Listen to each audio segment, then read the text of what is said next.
Hello students, this is lecture number 17 on topic magnetic effect of electric current. In today's lecture, we are about to discuss Ampere's circuital law and its applications. See, the Ampere's circuital law is exactly analogous to Gauss theorem in electrostatics. हम लोगों ने Gauss theorem use किया था to find out electric intensity at a point due to distributed charges. कैसे? मानो there are many charges distributed on the surface. Because of दो charges we are finding the electric intensity at a certain point. तो हम लोग क्या करते थे? We use to draw the close surface. That closed surface encloses all the charges because of whom we find the electric intensity at that point. और दूसरा, that surface drawn should pass through the point of observation where intensity is expected. तो हम लोग Gauss theorem use करने के लिए दो condition use करते थे. जो चार्जेस है because of whom intensity is to be determined, उनको इनक्लोज करते थे by some surface. उस सरफेस को हम लोग नाम देते थे गाउसियन सरफेस. और दूसरा, वो सरफेस पॉइंट ऑफ ऑब्जर्वेशन में से पास होना चाहिए, ये कंडीशन था. फिर गॉस थ्योरम था surface integration of electric intensity. E bar dot D S bar is equal to charge enclose upon permittivity of the medium. यानी surface integration of electric intensity is 1 upon permittivity times the charge enclosed. Same concept यहाँ पे हम लोग use करने जा रहे हैं ampere circuital law. क्योंकि यहाँ पे to find out the magnetic field of induction at a point normally Biot Savart's law use करते थे, जो हम लोगों ने ऑलरेडी डिस्कस किया है. But to use Biot Savart's law, symmetric high symmetry is required to obtain the derivations via expressions. तो simple case ampere circuital law से सभी एप्लीकेशंस डिराइव हो जाते हैं. कैसे देखो? पहला मैं स्टेटमेंट पढ़ देता हूँ, फिर हम लोग कंटिन्यू करेंगे. वही स्टेटमेंट है, line integral of magnetic field of magnetic field of induction over the closed loop in a free space is equal to absolute permeability times the total current flowing through the area bounded by the closed loop. This statement is exactly analogous to Gauss theorem. मैं वापस पढ़ता हूँ. The line integral of magnetic field of induction over the closed loop in free space is what? Permeability times the total current flowing through that area bounded by the closed surface. कैसे देखो? Simple example लेते हैं. इस diagram में देखो 1, 2, 3 and 4. These are the 4 conductors carrying the current. These are the 4 conductors carrying the current. These conductors, उनका जो length है कंडक्टर्स का, ये normal to the plane of paper है. They are carrying the current. ये देखो 1, 2, ये 2 है. They are carrying the current जो नॉर्मली आउटवर्ड है. This is carrying the current जो नॉर्मली इनवर्ड है. This is also carrying the current जो भी नॉर्मली इनवर्ड है. ये 4 कंडक्टर्स है, straight conductors. They are carrying the current and their length is perpendicular to the plane of paper. ये दोनों जो करंट कैरी करे, ये करंट बाहर आ रहा है, और ये दोनों जो करंट कैरी करे, ये अंदर जा रहा है. अभी ये चारों कंडक्टर्स की वजह से मुझे एक पॉइंट लेना है. मानो ये पॉइंट है यहाँ पे. At this point, I want to find out magnetic field of induction because of 4 conductors carrying the current. यह है तो स्ट्रेट कंडक्टर्स, इनकी वजह से मुझे इस पॉइंट पे magnetic field of induction find out करना है. बाय बायोट सैवर्ट्स लॉ हम लोग कैलकुलेट कर सकते हैं, लेकिन 4 बार कैलकुलेट करना पड़ेगा, 1 2 3 4 बार कैलकुलेट करना पड़ेगा। फिर मैग्नेटिक फील्ड ऑफ इंडक्शन ये वेक्टर क्वांटिटी है, तो net field to find out हमें वापस law of parallelogram of two vectors use करना पड़ेगा। तो थोड़ा सा लेंथी है, टीडीएस प्रोसेस है। तो कैसे फाइंड आउट करेंगे देखो, since we want to find out magnetic field of induction at this point, तो मैं क्या करूं, मैंने एक सर्कल ड्रॉ किया, सर्कल या कोई भी क्लोज लूप ले लो। मैंने क्लोज लूप से ये 3 कंडक्टर इनक्लोज किए। अगर मैंने क्लोज लूप से ये 3 ही कंडक्टर इनक्लोज किए, तो इसको मैंने इनक्लोज नहीं किया, तो इसका कंट्रीब्यूशन कंसीडर नहीं होगा, it's contribution is not counted, ये बाहर चला गया। तो at this point there will be a magnetic field of induction because of first 3 conductors, ये नहीं है, ठीक है। तो जैसे हम लोग गॉस थ्योरम में चार्जेस को इनक्लोज करते थे, वैसे मैंने ये तीनों कंडक्टर को इनक्लोज कर लिया। वहाँ चार्जेस को हम लोग सरफेस से इनक्लोज करते थे, यहाँ ये लेंथ है कंडक्टर से, तो इनको मैंने एक लूप से बांध दिया ये, और वहाँ पे हम लोग जो सरफेस ड्रॉ करते थे वो पॉइंट ऑफ ऑब्जर्वेशन में से पास होता था, जिसको हम लोग बोलते थे गाउसियन सरफेस। वैसे मैंने ये लूप जो है ये पॉइंट ऑफ ऑब्जर्वेशन में से पास किया। तो कितने कंडक्टर इनक्लोज हुए, 3। So because of these 3 conductors you can find out magnetic field of induction at this point.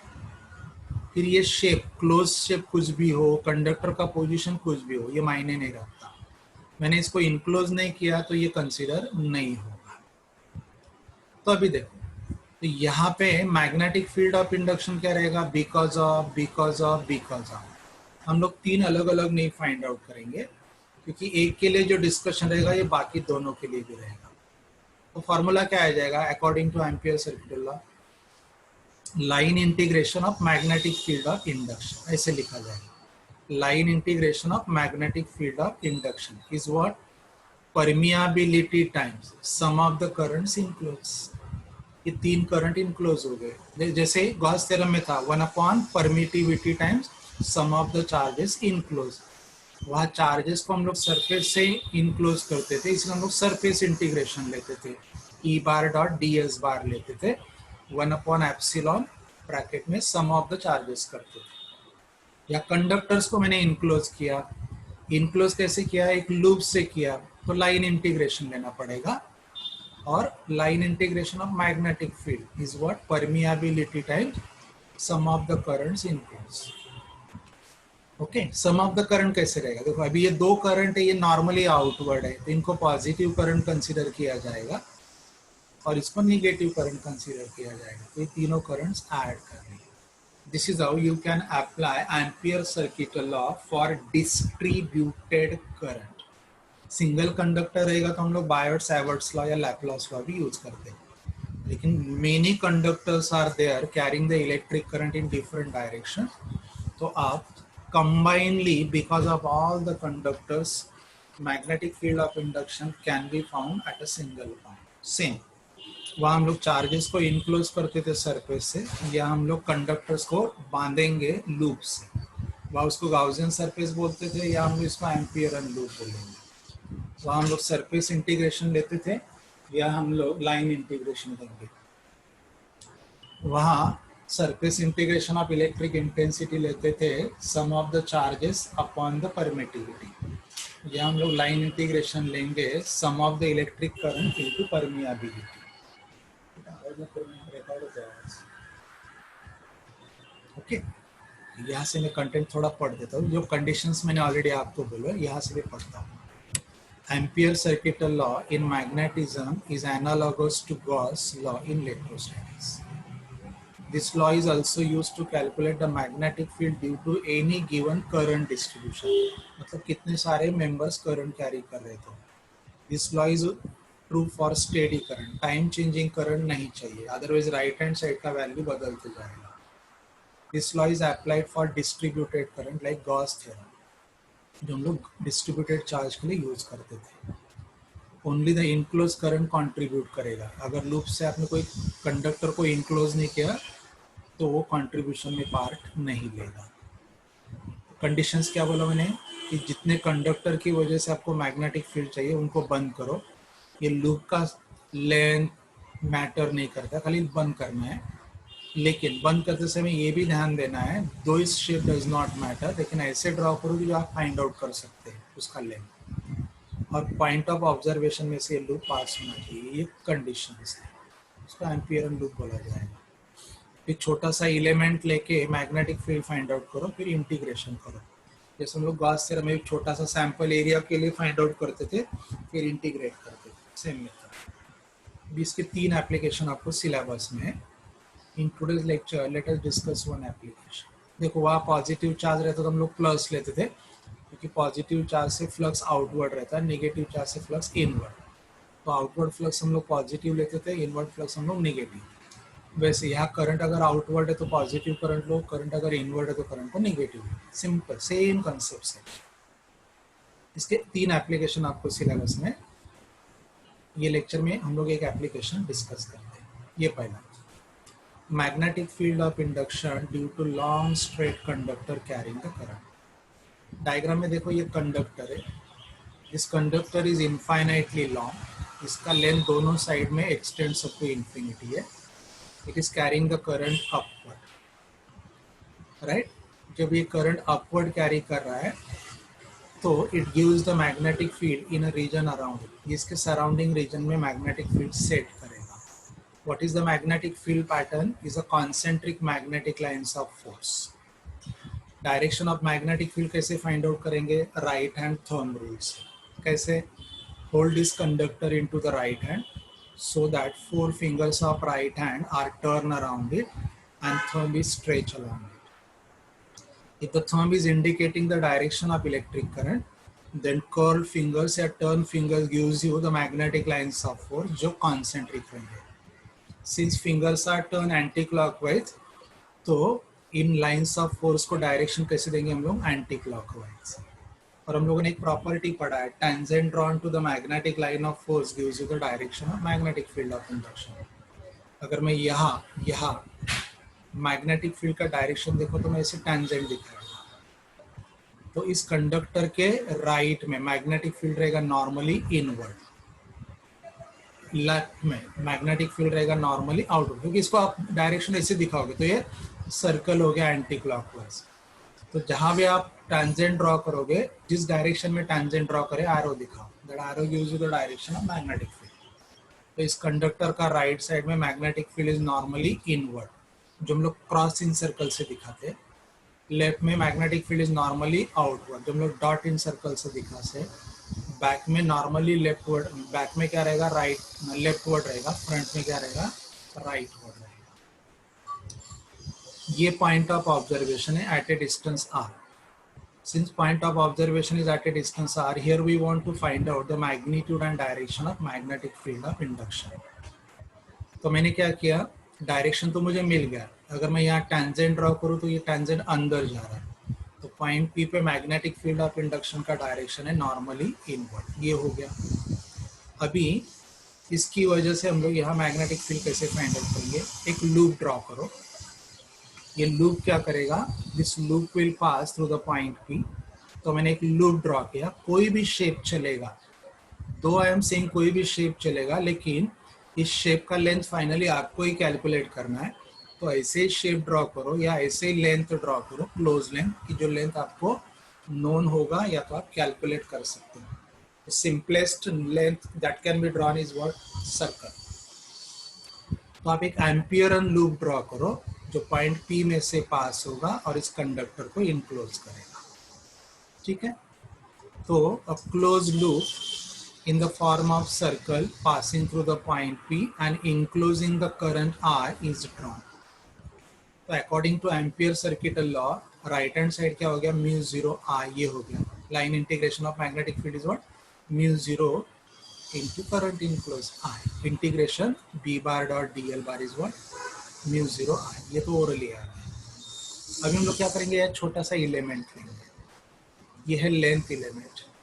ये लेंथ एलिमेंट को डायरेक्शन इधर ही जाएगा, बिकॉज दिस लेंथ एलिमेंट दो it is a part of circumference but it appears plane surface to us, तो D बार और DL बार में direction कितना है, सॉरी दोनों में एंगल कितना है, 0 degree.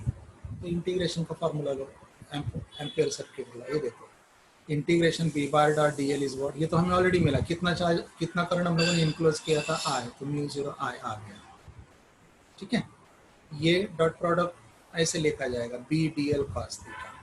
What is the theta, is angle between field vector and length element, तो ये 0 है, कॉस 0 हो गया 1, बिकॉज ये दो two are what parallel together, cos 0 अगर 1 हो गया तो कॉस 0 यहाँ से निकाल दो, ये रहेगा integration B D L is equal to mu 0 I. ठीक है, अभी जो हम लोगों ने एम्पियरन लूप ड्रॉ किया है, all points of Ampere loop are at the same distance from the conductor carrying the electric current. So at all those points, at least the magnitude of magnetic field of induction will be same. तो मैं B को integration के बाहर ले लेता हूँ, तो integration DL is equal to mu 0 है। अभी DL ये क्या है, करंट एलिमेंट है। If all the elements are combined तो क्लोज लूप मिलेगा, जो लगेगा सर्कल है, whose radius is what R। तो integration DL can be replace by circumference, ये एम्पियरन लूप का लेंथ है म्यू 0 आई। तो B is equal to mu 0 I upon 2 pi. This is the magnetic field of induction due to the straight conductor carrying the electric current at a near point. ये हम लोगों ने already Biot Savart's law से derive किया है, it is already derived in the same chapter by Biot Savart's law. अभी मानो और 4-5 कंडक्टर होते तो क्या करते हम लोग, ये आई बदलते, खाली लिखते I1 plus I2 plus I3 plus I4, right. Current का डायरेक्शन अगर किसी का उल्टा रहता तो हम लोग वो करंट को माइनस साइन के साथ लिखते। Okay, now 2 more applications are still here. Those 2 applications we will continue in a next lecture. Thank you.